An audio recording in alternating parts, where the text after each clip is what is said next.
अस्तित्व के सभी आयाम स्त्रीण और पुरुष में बांटे जा सकते हैं। स्त्री और पुरुष का विभाजन केवल यौन विभाजन, सेक्स डिवीजन नहीं है। लाओ त्से के हिसाब से स्त्री और पुरुष का विभाजन जीवन की डायलेक्टिक्स है। जीवन का जो द्वंद्वात्मक विकास है, जो डायलेक्टिकल एवोल्यूशन है, उनका अनिवार्य हिस्सा है। शरीर के तल पर ही नहीं, स्त्री और पुरुष मन के तल पर भी भिन्न है। अस्तित्व जिन जिन अभिव्यक्तियों में प्रकट होता है, वहाँ वहाँ स्त्री और पुरुष का भेद होगा।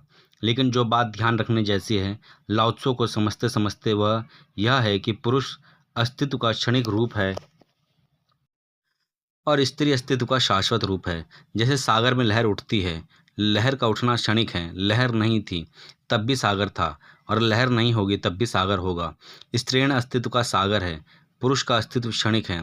इसलिए यहूदी परंपराओं ने जो मनुष्य के विकास की गाथा लिखी है, वह लाओ त्से के हिसाब से बिल्कुल ही गलत है। यहूदी धारणा है कि परमात्मा ने पुरुष को पहले बनाया और फिर पुरुष की हड्डी को निकालकर स्त्री का निर्माण किया।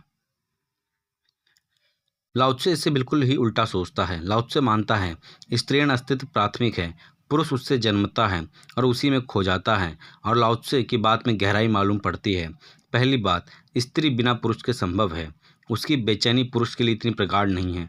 इसलिए कोई स्त्री चाहे तो जीवन भर कुंवारी रह सकती है, कुंवारापन भारी नहीं पड़ेगा। लेकिन पुरुष को कुंवारा रखना करीब करीब असंभव जैसा है। और पुरुष को कुंवारा रखना बहुत आयोजन से हो सकता है। सरल बात नहीं है, सुगम बात नहीं है। इधर मैं देखकर हैरान हुआ हूँ। साधु मुझे मिलते हैं तो साधुओं की आंतरिक परेशानी काम वासना है, लेकिन साध्वियाँ मुझे मिलती हैं तो उनकी आंतरिक परेशानी काम वासना नहीं है। सैकड़ों साध्वियों से मिलकर मुझे हैरानी का ख्याल हुआ है कि जो स्त्रियां साधना के जगत में प्रवेश करती हैं, उनकी परेशानी काम वासना नहीं है। लेकिन जो पुरुष साधना के जगत में प्रवेश करते हैं, उनकी परेशानी काम वासना है। असल में पुरुष की काम वासना इतनी सक्रिय, इतनी क्षणिक है कि प्रतिपल उसे पीड़ित करती है और परेशान करती है। स्त्री की काम वासना इतनी क्षणिक नहीं है, बहुत स्थिर और बहुत स्थायी है। यह जानकर आपको आश्चर्य होगा कि सारे पशुओं की काम वासना पीरियोडिकल है। वर्ष के किन्हीं महीनों में पशुओं को काम वासना परेशान करती है। बाकी समय में पशु काम वासना को भूल जाते हैं, जैसे वह थी ही नहीं।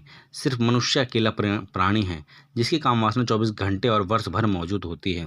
उसका कोई पीरियड नहीं होता।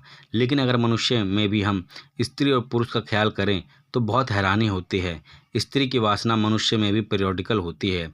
महीने के सभी दिनों में उसमें काम वासना नहीं होती, लेकिन पुरुष को सभी दिनों में होती है। अगर स्त्री पर हम छोड़ दें तो स्त्री पर भी पीरियोडिकल है।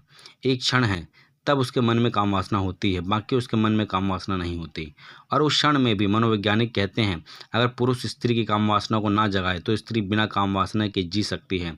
उसका अस्तित्व ज़्यादा स्थिर है, पुरुष का अस्तित्व ज़्यादा बेचैन है। और इसलिए पुरुष किसी गहरे अर्थ में स्त्री के आसपास ही घूमता रहता है, चाहे वह कितने ही प्रयास करे यह दिखलाने के कि स्त्री के उसके आसपास घूम रही है। पुरुष ही स्त्री के आसपास घूमता रहता है।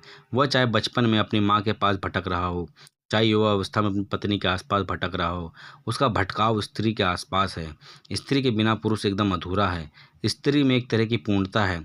यह मैं उदाहरण के लिए कह रहा हूँ ताकि स्त्रीण अस्तित्व को समझा जा सके। स्त्रीण अस्तित्व बहुत पूर्ण है, सुडौल है, वर्तुल पूरा है। लाओ त्से कहता है जितनी ज़्यादा पूर्णता हो उतनी स्थायी होती है, और जितनी ज़्यादा अपूर्णता हो उतना अस्थायी होता है। इसलिए वह कहता है हम जीवन के परम रहस्य को स्त्रीण रहस्य का नाम देते हैं। मन के संबंध में भी जैसे शरीर के संबंध में स्त्री और पुरुष के बुनियादी भेद है, वैसे मन के संबंध में भी पुरुष का चिंतन का ढंग तर्क है। इसे ठीक से समझ लेना जरूरी होगा, क्योंकि लाओ त्से के सारे विचार का आधार इस पर है। पुरुष के सोचने का ढंग तर्क है, उसका मेथड तर्क है। स्त्री के सोचने का ढंग तर्क नहीं है, उसके सोचने का ढंग बहुत इलॉजिकल है, बहुत अतार्किक है।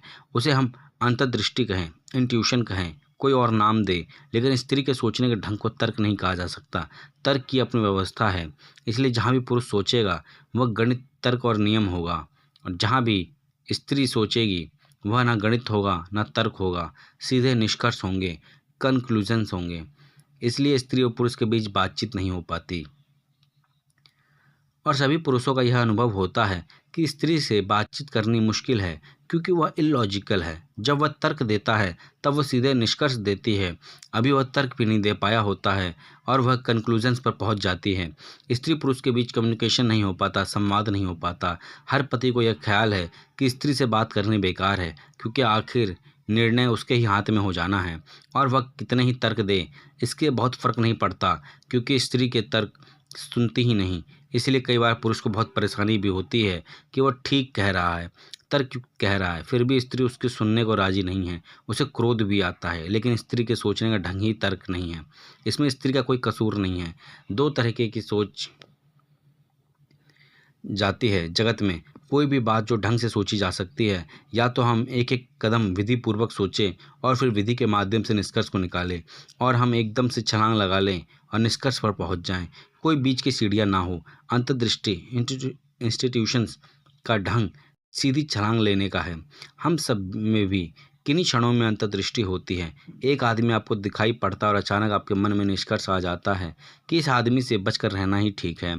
आपके पास कोई तर्क नहीं होता, आपके पास कोई कारण नहीं होता, अभी इस आदमी से आपका परिचय भी नहीं हुआ है, लेकिन इस आदमी को देखते ही आपकी चेतना एक निष्कर्ष लेती है।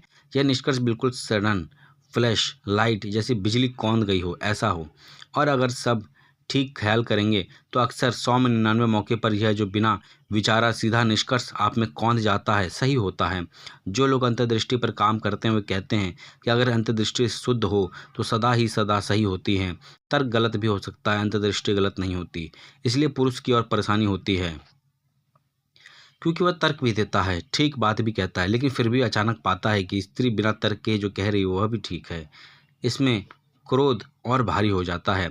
जिन लोगों ने भी स्त्री के संबंध में चिंतन किया है, लिखा है, उन सभी को एक भारी क्रोध है, और वह क्रोध यह है कि वह ना तर्क देती है, ना व्यवस्था से विचार करना जानती है, फिर भी वह निष्कर्ष लेती है और वे अक्सर सही होते हैं। उसके निष्कर्ष इंट्यूटिव उसके पूरे अस्तित्व से निकलते हैं। पुरुष के जो निष्कर्ष हैं वो उसकी बुद्धि से निकलते हैं, पूरे अस्तित्व से नहीं निकलते हैं। पुरुष सोच कर बोलता है, जो सोच कर बोला जाता है वो गलत भी हो सकता है। इंट्यूशंस को थोड़ा समझ लेंगे तो ख्याल में आ जाएगा। जापान में एक साधारण सी चिड़िया होती है। घरों के बाहर आम गांव में भूकंप आता है तो 24 घंटे पहले वो चिड़िया गांव खाली कर देती है। अभी तक वैज्ञानिक ने भूकंप को पकड़ने के लिए जो यंत्र तैयार किए हैं वे भी 6 मिनट से पहले भूकंप की खबर नहीं देते, और 6 मिनट पहले मिली हुई खबर का कोई उपयोग नहीं हो सकता। लेकिन जापान की वह साधारण सी चिड़िया 24 घंटे पहले किसी न किसी तरह जान लेती कि भूकंप आ रहा है। जापान में हजारों साल से उस चिड़िया पर ही अंदाज रखा जाता है।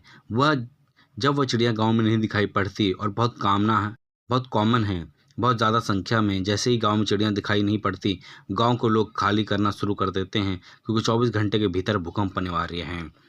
लेकिन उस चिड़िया को भूकंप का पता कैसे चलता है? क्योंकि उसके पास कोई तर्क की व्यवस्था नहीं हो सकती, उसके पास कोई गणित नहीं है, और कोई अरिस्टोटल और कोई प्लेटो उसे पढ़ाने के लिए नहीं है, कोई विश्वविद्यालय नहीं है जहाँ तक तर्कशास्त्र का पढ़ जाए।